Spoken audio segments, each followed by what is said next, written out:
नहीं, सर्कस है। कोई मंत्री इस्तीफा दे रहा है, कोई एमएलए इस्तीफा देने की धमकी दे रहा है। उन्होंने पूरे 5 साल सर्कस ही किया था, कभी उत्तर से कभी नीचे से। अब उनको सर्कस ही दिखता है। पूर्व मुख्यमंत्री जी सर्कस इसलिए कह रहे हैं, कई जोकर पकड़े जा रहे हैं, कांग्रेस के जोकर पकड़े जा रहे हैं। कांग्रेस की सरकार जब थी तो इन्हीं की कांग्रेस के सर्कस के जोकरों ने पेपर लीक करने में खुद मियां फजीत औरों को नसीहत जैसे बयान देकर के हम सबको ये कहने के लिए मजबूर कर दिया है कि अशोक जी, ये जो कहावत हुई है वो आप पे सितार हो रही है। राजस्थान में उपचुनाव है, इसका एहसास विपक्ष ने सत्ता पक्ष को बखूबी करवाना शुरू कर दिया है। ये मैं नहीं, नेताओं के हालिया बयान कह रहे हैं।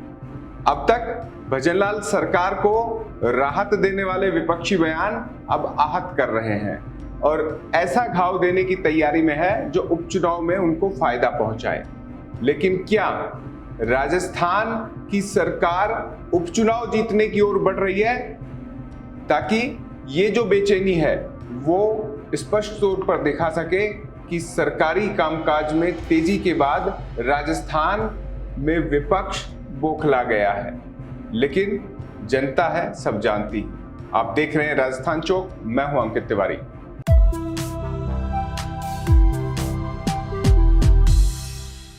राजस्थान की राजनीति में इन दिनों बयानों की बाढ़ आई हुई है। सत्ता पक्ष दोहरे बॉर्डर पर घिरा हुआ नजर आ रहा है। एक आंतरिक आक्रोश है जो खत्म होने का नाम नहीं ले रहा। बात चाहे किरोड़ी लाल मीणा की करें या उन विधायकों की जो है तो बीजेपी के, लेकिन अंदर खाने कह रहे हैं कि सरकार में उनकी चल नहीं रही। वहीं ब्यूरोक्रेसी के हालातों और राजनेताओं की उनसे कम मुलाकातों का मिजाज भी इन दिनों गर्म है। हालांकि इसका तोड़ बीजेपी ने सोच लिया है, जल्दी मंत्रिमंडल विस्तार के तौर पर देखने को मिल सकता है। जो नए मंत्री बनाए जाने हैं उनके कोने भी तलाश कर लिए गए हैं।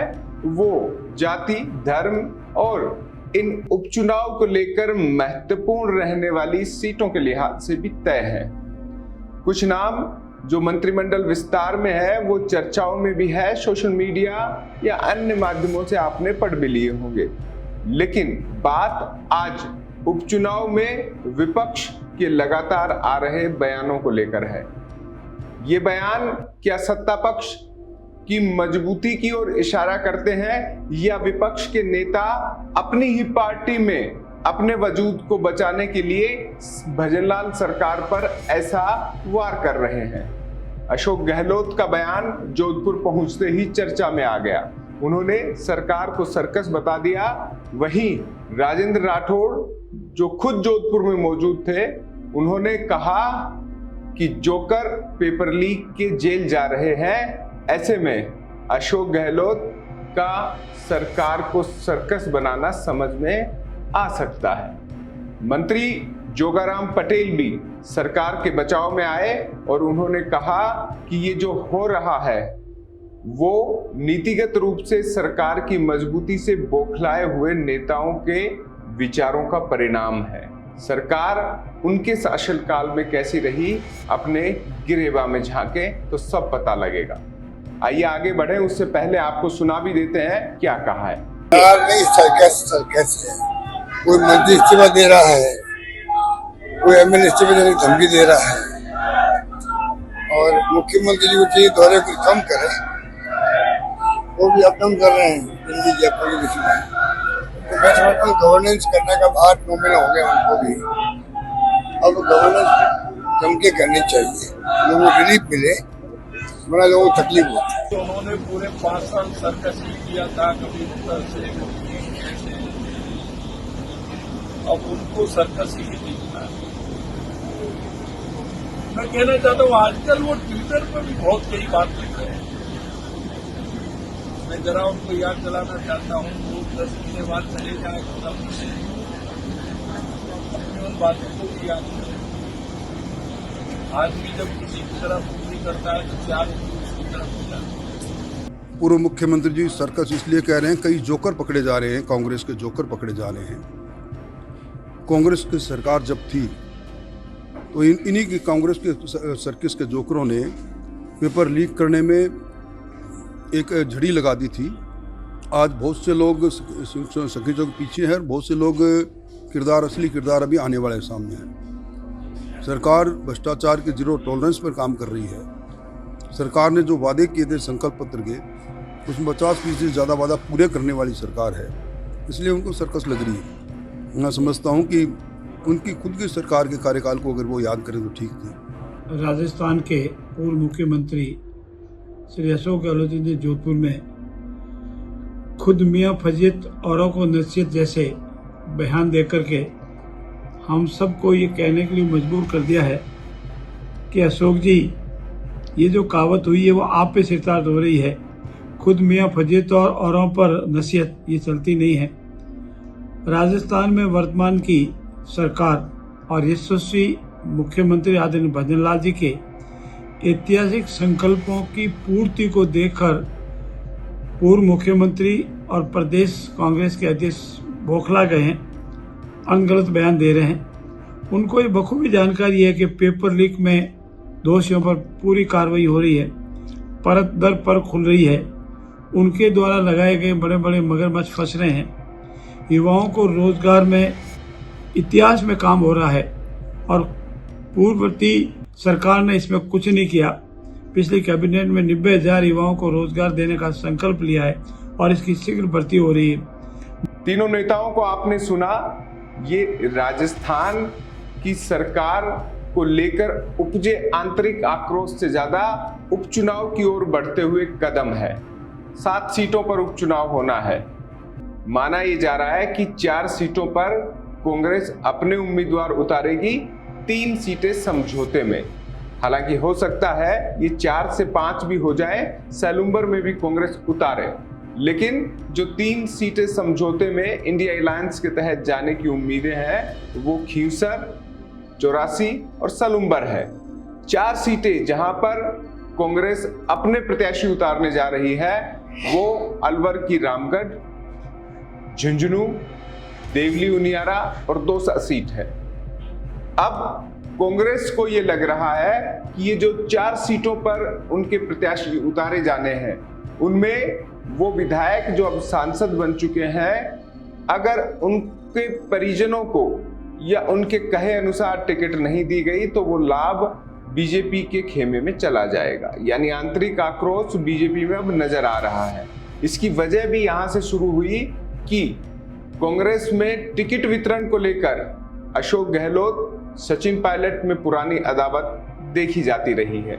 अब टीकाराम जूली और गोविंद सिंह डोटासरा भी उस मजबूत भूमिका में है जहां उनके निर्णय को भी तवज्जो दी जानी जरूरी है।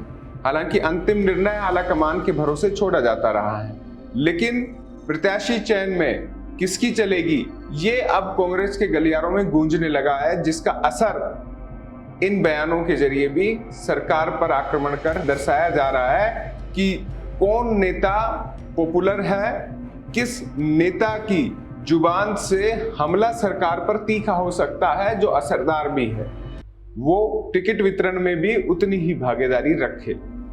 इस आधार को अगर विपक्ष तय कर रहा है टिकट वितरण में तो संभवतः ये नाकाफी होगा।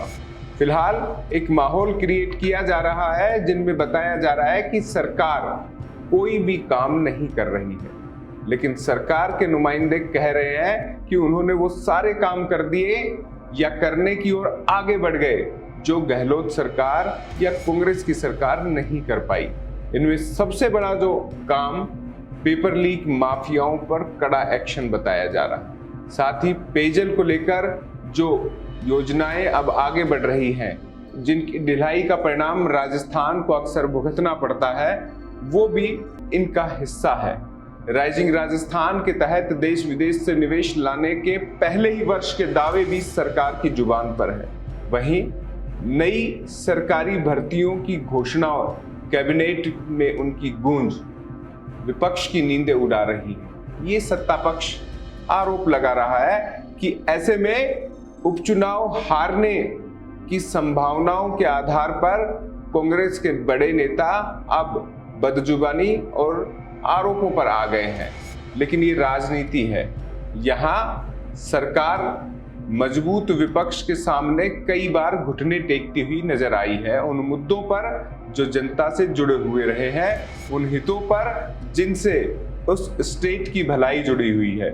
लेकिन जब मामला चुनावी हो, बयार राजनीतिक हो, तो सरकार को भी जवाब देने में तेजी से आगे आना चाहिए।